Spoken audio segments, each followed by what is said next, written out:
May Ano ba talaga pinag-uusapan natin? Yan. Di ba? Ngunit narinig naman po rin nyo eh. Mr. President, pagkatapos isasama yung Kalayaan Island Group, ano po ba talaga pinag-uusapan natin dito? Bakit napipikon si Rodante Marcoleta kapag ka nababanggit yung Kalayaan Island Group na gusto niyang i-give up? Di ba? Ba't napipikon? Ba't hindi tindigan yung kanyang mga sinabi? Yung kapakanan ng bayan, pinipilit po nyong pinagtatanggol ko ang China. Hindi ba? Kayo po dyan sa comment section. Ano sa tingin ninyo mga kababayan ang ginagawa ni Rodante Marcoleta? Pilipinas ang pinagtatanggol? O ang China ang ipinagtatanggol ni Marcoleta? Ako kasi pansin ko China ang pinagtatanggol eh. No? Puro pabor ho sa China yung mga binabanggit at sinasabi ni Marcoleta eh. Yun yung napapansin ko. Sa March 12 po, Mr. President, Ayan, talagang igigit niya at gusto niyang ma-push through. Pakinggan nyo. Senator Lacson, sana po may panahon kayo sapagkat ipinatawag ko sa magitan ng isang resolution at May pagpapatawag. Oh. ito po ay alam na ni Senator Erwin. Pinatawag ko po ang NAMRIA, pinatawag ko po ang Philippine Coast Guard, Philippine Navy, ang Dami pinatawag. Oh. DFA, pinatawag ko rin po si Justice Carpio at saka yung professor sa UP. At kung sino man po ang interesado, pero once and for all, malaman po natin dito kung sino ang sinungaling, kung sino ang makatsi. Gusto niya talagang magkaroon ng pag-uusap patungkol po doon. Pati yung mga kung sino ang may karapatan, mga bossing. Once na may pumatol sa kanya, kay Marcoleta na pag-usapan yan, puntos ho yun. No? Mukhang wala lang ho, mga kababayan. Mukhang wala lang. Pero puntos. Sa China, ang kapag kami pumatol kay Marcoleta na makipag-usap at makipagpalitan ng kuro-kuro patungkol ho dyan. Dapat po hindi talaga pansinin itong si Marcoleta. Alam naman natin ang galawan ng China, mga kababayan. Tuso ho yung mga yan. Ano? Tuso yan, mga bossing. Kung maalala nyo ho, ito may napabalita. Libu-libong mga birth certificate ang ginagawa at napoproduce sa Davao daw ho. Tapos may mga Chinese na bumibili ng malalaking mga kalupaan sa Palawan.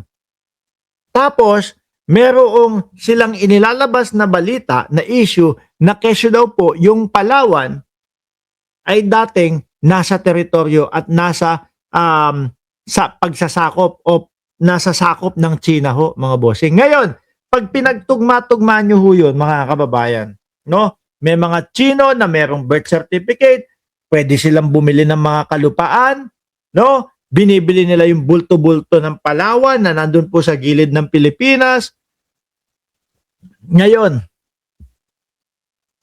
sinasabi nila na dati daw po kanila yung Palawan. Paano na lang pagka, pinakita namin, may mga titulo kami at kami ang mga pag-aari niya mga yan.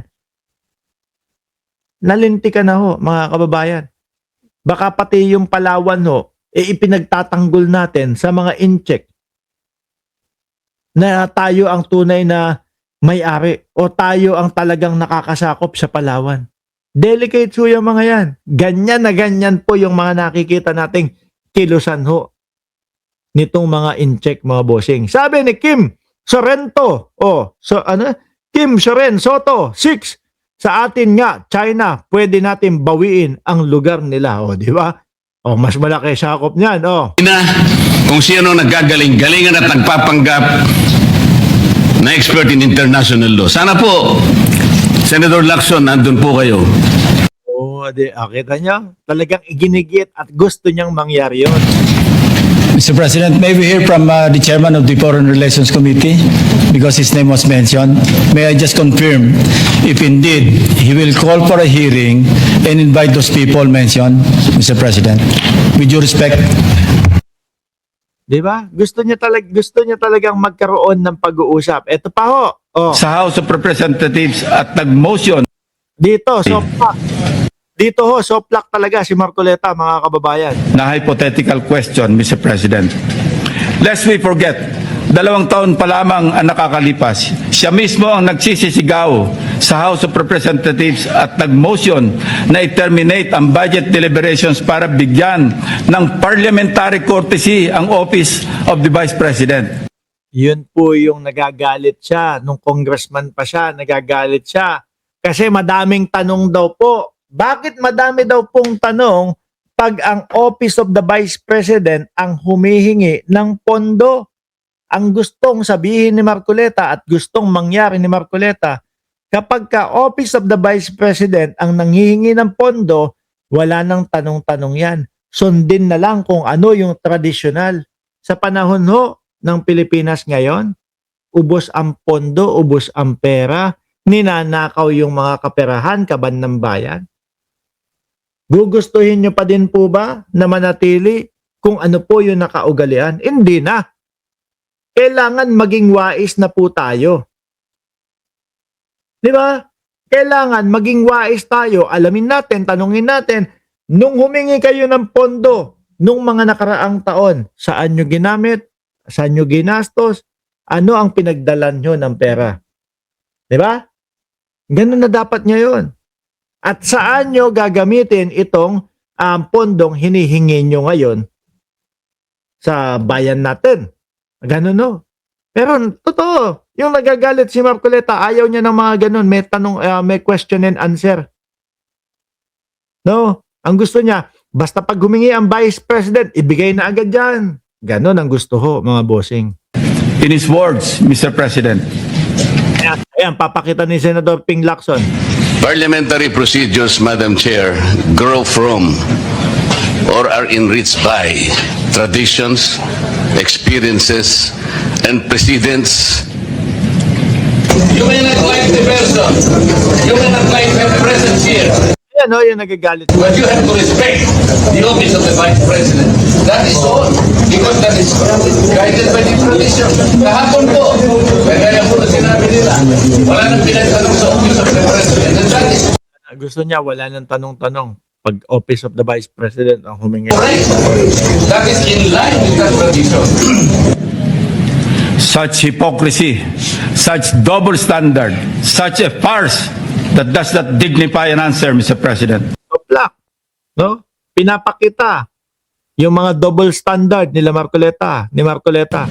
Incidentally, since I mentioned the SOSE case with the COMELEC in violation Alam nyo, dapat yan yung matuloy-tuloy na eh.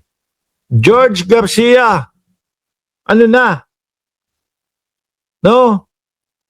Yung kaso ni Marcoleta sa SOSE. Ang sinabi niya doon, walang nagbigay ng pondo sa kanya.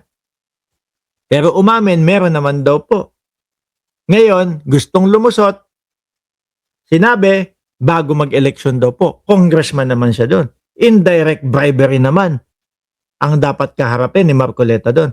Pero bakit wala yatang ginagawa yung COMELEC ho? Bakit ang tagal ho? Ano po? Aba, aksyonan nyo ito. Uulitin ko para ho sa akin, pinsala na ang ginagawa ni Marcoleta sa bayang Pilipinas. No? Kaya aksyonan na dapat ito ng COMELEC. of the Omnibus Election Code. Kung ninanais ko lamang na ipahamak siya, ay naghain na sana po ako ng Senate resolution calling for an inquiry in aid of legislation para ipatawag ang mga COMELEC officials upang ipaliwanag bakit masyadong delayed ang usaping ito. When the issue of Senator Marcoleta's Dapat lang. Ano po? Dapat lang, mga kababayan. failure to Yan ang sinasabi ng batas eh. disclose his campaign contributors in his SOSE surfaced, our dear colleague tried to clarify the matter. In fact, during his own show sa Ganang Mamamayan dated November 8, 2025, he made the following disclosure. Please watch. Ayan. Nelson, alam mo, Ayan ha, yun yung ito ho yung sa SOSE, mga kababayan. Ito po yung sa SOSE na sinulat niya walang nagbigay pero inamin niya na meron daw. mga kaibigan ko, nagbigay sa akin talaga. Alam mo, pakiusap lang nila. Isa lang. Tanggapin mo ang tulong namin sa'yo. Okay. Congressman ako noon Kong. Ako, namin pa, congressman ako nun eh. Tanggapin mo ang tulong namin sa iyo. No? Congressman ako nun eh. Diba? Kami po ay naniniwala na karapat dapat kang makarating sa Senado. Tanggapin mo ang ganito. Marami sila. Isa lang ang kanilang pakiusap sa Ano akin. po yun? Eh sana wag mo na kaming i-disclose ang identity. Ngayon, ang tanong dyan, sino ang pakikinggan mo? Yung batas na sinasabi doon sa SOSE? Or ang mga kaibigan mo? Ngayon, ang tanong, sino kaya yung mga kaibigan? No? Kasi sa SOSE, kaya gustong malaman ho yan, mga kababayan, kung sino yung mga nagdo-donate sa iyo at kung sino yung mga nagbibigay sa iyo at tumutulong sa iyo. Siyempre, para makita ho nila, mga boss J. Pamo, sir, kung itong mga kaperahan ba na ito ay galing sa masama, galing sa mga bisyo, at galing doon sa pwede mong mga pagtakpan sa darating na mga panahon. Which is, may nakikita ho tayo, mga kababayan, na laging ipinagtatanggol ni Marcoleta. Sabi ni Boy MB, Irene, Diskaya at si Chabit. Diba? Hindi ko masisisi si Irene na yan ang kinumento niya. Kasi ganun yung nakikita ho natin.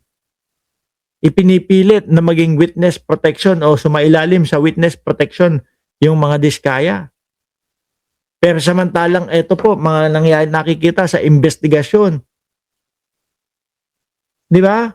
Mga nakikita sa investigasyon, kasama sila doon sa mga malalaking isda o sa mga big fish.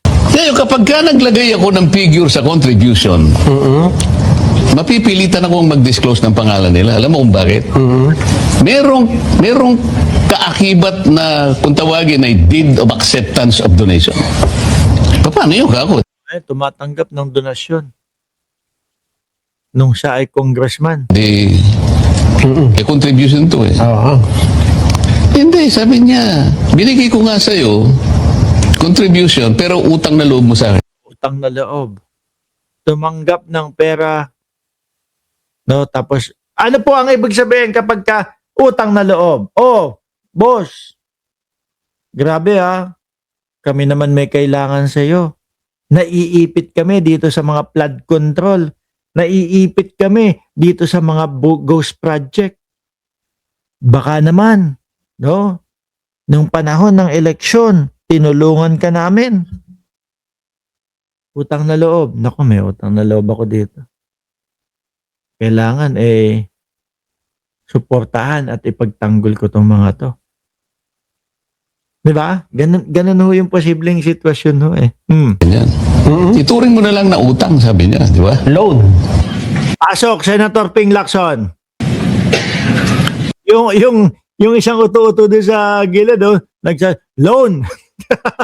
Talagang gumatong pa ho, ano? But when he was issued a show cause order by the COMELEC, he tried to backtrack on his arguments by saying that he received those contributions when he was not yet a candidate as defined by the indirect bribery. decision of the Supreme Court.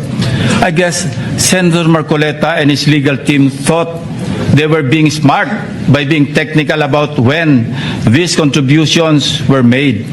Pero nakakatawa, Mr. President, wala nang mas lilinaw pa sa sariling pag-amin ni Senator Marcoleta. Tumanggap siya ng pera para magkaroon siya ng utang na loob sa mga taong yon. Isang maliwanag na admission against interest, ang sabi nga ng mga abogado. Bilang isang abogado, dapat alam ni Senator Marcoleta. Sandali. Huwag mo banatan ng ganyan, Senator Ping Lacson. Lowest rank nga daw bilang abogado. Di ba aviator, bida-bida lang naman yang si Marco Langot. Na dahil dito, ay shoot siya sa balde sa kasong indirect bribery under Article 211 ng Saka bilang isang like example ako, lawyer. Siyempre, halos pang araw-araw ko na pag-aralan yung batas. Halos pambuhay ko sa pamilya ko kabisaduhin at aralin po yung batas. Para kapag meron akong mga kliyente, madali kong mairepresenta sa legal na mga pamamaraan. Tapos nakakalusot sa kanya ito, yung mga ganito.